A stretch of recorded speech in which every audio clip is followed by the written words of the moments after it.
আজকের তরুণদের কাছে প্রচন্ড পরিচিত একটি নাম চে। সত্যি কি তাই?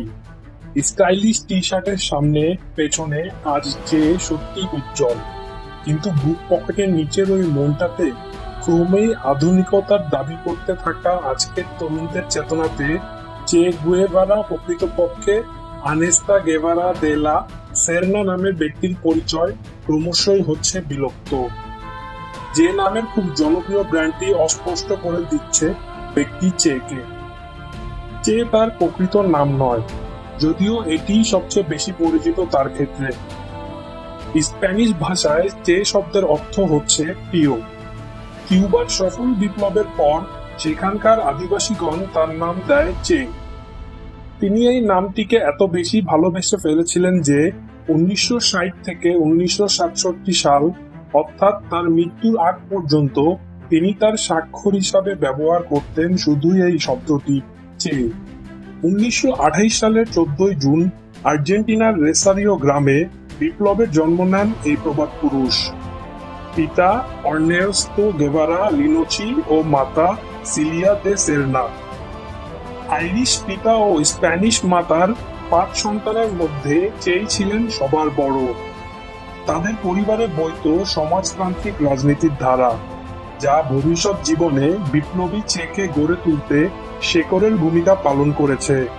চের পিতা ছিলেন গৃহযুদ্ধের সময় রিপাবলিকানদের গোড়া সমর্থক। চের ছোটবেলা থেকেই তিনি অনুভব করেন যে তার পুত্রের মধ্যেও আইরিশ বিদ্রোহের রক্ত প্রভাব ফেলেছে। খেলাধুলা যেমন পছন্দ করতেন, তেমনি পারদর্শীও ছিলেন চে।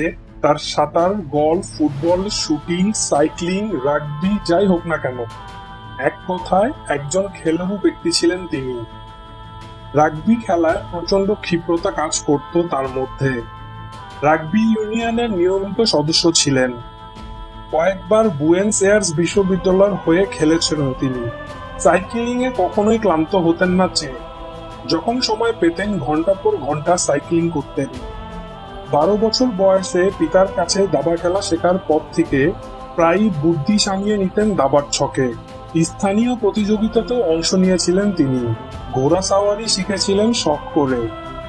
কিছুই বোধহয় বাদ দিতে চাননি চে। হয়তো জীবনের কোনো স্বাদই বাদ দেননি তিনি।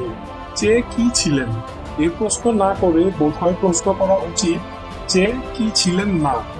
তার মৃত্যুর পর তার শৈল্পিক মুখচিত্রটি নির্দিষ্ট গণ্ডি অতিক্রম করে হয়ে ওঠে একটি সার্বজনীন সাংস্কৃতিক প্রতীক এবং এক জনপ্রিয় সাংস্কৃতিক বিশ্ব প্রতীক। চে নামটি শুনলেই মনে ভেসে ওঠে এই ছবিটি। প্রবল ধরনের ভ্রমণ পিপাসু মন ছিল চের। সুযোগ পেলেই বেরিয়ে পড়তেন বেড়াতে। তরুণ চে যখন সবেমাত্র ডাক্তারি পড়াশোনা করছেন, সেই সময় সমগ্র লাতিন আমেরিকা ভ্রমণের ঝোঁক চাপে তার। যেই ভাবা সেই বেরিয়ে পড়লেন আর কি। ওই ভ্রমণটি তার জীবনে অনেক গুরুত্বপূর্ণ ভ্রমণ ছিল, কারণ তখন তার চোখে ভালো করে ধরা পড়ে লাতিন আমেরিকার দেশগুলোর সার্বিক অসহায়তা। চারপাশে মূর্তমান দারিদ্র্যের কষাঘাত চে তরুণ মনে গভীর রেখাপাত করে। তিনি চোখ মেলে দেখতে পান তার চেনা জগতের সাথে সমান্তরাল ভাবে বয়ে চলা এক অন্য জগতের, শোষিত মানুষের জগৎ। এই ভ্রমণ থেকে অর্জিত অভিজ্ঞতা ও পর্যবেক্ষণের ভিত্তিতে চে এই সিদ্ধান্তে উপনীত হন যে এই অঞ্চলে বদ্ধমূল অর্থনৈতিক বৈষম্যের স্বাভাবিক কারণ হলো একচেটিয়া পুঁজিবাদ, নব্য উপনিবেশবাদ ও সমাজবাদ। চে অনুভব করেন পরিবর্তন অনিবার্য, আর এই পরিবর্তনের জন্য আরো বেশি অনিবার্য একটি সশস্ত্র বিপ্লব। তিনি বিশ্বাস করতেন বিপ্লব কেউ কাউকে প্রদান করে না, বিপ্লব ছিনিয়ে আনতে হয়, বিপ্লব ঘটাতে হয়। কেউ কাউকে শৃঙ্খল থেকে মুক্তি করে দেয় না, মুক্ত নিজেদেরই হতে হয়। এই ভ্রমণের ফলস্বরূপ চে গুয়েতামালার সামাজিক সংস্কার আন্দোলনে জড়িয়ে পড়েন এবং ধীরে ধীরে তার বৈপ্লবিক চেতনার ধারণা বদ্ধমূল হতে থাকে। ঘটনাক্রমে মেক্সিকো সিটিতে ফিদেল কাস্ট্রো ও রাউল কাস্ট্রোর সঙ্গে পরিচয় হবার পর তিনি প্রভাবিত হয়ে তাদের আন্দোলনে যোগদান করেন এবং তারা কিউবার তৎকালীন একনায়ক বাতিস্তাকে উৎখাত করার লক্ষ্যে আন্দোলন পরিচালনা করেন। 2 বছর ব্যাপী তাদের আন্দোলনটি সফল হয় এবং চে কিউবার জনগণের কাছে আপনজন হিসাবে আদৃত হন।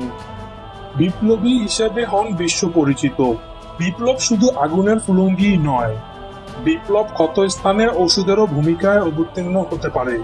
চে তাই দেখিয়েছেন তার মানব দরদী চরিত্রে। চের মোটরসাইকেল ডায়েরিজ থেকে পাওয়া যায় তার মোটরসাইকেল অভিযানটির কথা, যেটি তিনি ও তার এক বন্ধু আলবার্টো গ্রানাডো লিখেছিলেন। অভিযানটির উদ্দেশ্য ছিল মূলত পেরুর সান পেবলোর লেপার কলোনিতে স্বেচ্ছাসেবক হিসাবে কয়েক সপ্তাহ কাজ করা। তিনি এই কাজটি করেছিলেন তার ডক্টরি শিক্ষা জীবনের 1 বছর বিরতি দিয়ে। নিঃসন্দেহে একটি প্রশংসনীয় ত্যাগ, খুব কম মানুষই করতে পারবে। অবশ্য চে অনেকের মধ্যেই অনন্য ছিলেন। তিনি তার বিপ্লব শুধু একটি গণ্ডিতে সীমাবদ্ধ না রেখে ঘটাতে চেয়েছিলেন বিপ্লবের বহুমাত্রিক প্রকাশ। এই ভ্রমণের দিনলিপি অর্থাৎ মোটরসাইকেল ডায়েরিজ থেকে পরবর্তী সময়ে চলচ্চিত্র নির্মিত হয়। চে ভালোবাসতেন কবিতা। কবিতা পড়তে অথবা আবৃত্তি করতে তার কখনো ক্লান্তি বোধ হতো না। বয়সন্ধিকাল থেকেই কবিতা আসক্ত ছিলেন তিনি। খুব ভালো কবিতা আবৃত্তি করতেন। বলা যায় অনিশ্চিত জীবনের ফাঁকে কবিতার মধ্যেই চে খুঁজে বেড়াতেন এক পশলা স্বস্তি। রুডিয়ার্ড কিপলিং এর ইফ ও জোসে হার্নান্দেজের মার্টিন ফিরের কবিতা দুটি তিনি সবচেয়ে বেশি আবৃত্তি করতেন। প্রিয়ের তালিকায় ছিল এই দুটি কবিতার মতোই তার জীবন এসেছিলেন দুজন নারী, তার 2 স্ত্রী। সব মিলিয়ে চে 5 সন্তানের পিতা ছিলেন এবং সংসার জীবনে অত্যন্ত সন্তানপ্রেমী পিতা ছিলেন এই বিপ্লবী নেতা। জানা যায় শেষ বিদায়ের সময় স্ত্রী ও সন্তানকে চিঠি লিখে গিয়েছিলেন চে ছিলেন এক বিশিষ্ট লেখক ও ডায়েরি লেখক। গেরিলা যুদ্ধের পর তিনি একটি ম্যানুয়াল রচনা করেন। চে গেভারা কিউবান ভাষায় লিখেছেন প্রায় 70টি নিবন্ধ। ধারণা করা হয় ছদ্মনামে কিংবা নামহীন অবস্থায় লিখেছেন 25টি। এছাড়া তিনি লিখে দিয়েছেন 5টি বইয়ের ভূমিকা। 1958 থেকে 1965 পর্যন্ত ভাষণ আর সাক্ষাৎকার দিয়েছেন প্রায় 250-এর কাছাকাছি। বিভিন্ন ব্যক্তিত্বের লেখা তার অসংখ্য চিঠির মধ্যে সংগৃহীত আছে 70টির মতন। তার লেখালেখি নিয়ে এখন পর্যন্ত বের হয়েছে 9 খণ্ড রচনাবলী। প্রতিদিনকার ঘটনাবলী লিখে রাখার অভ্যাস ছিল তার।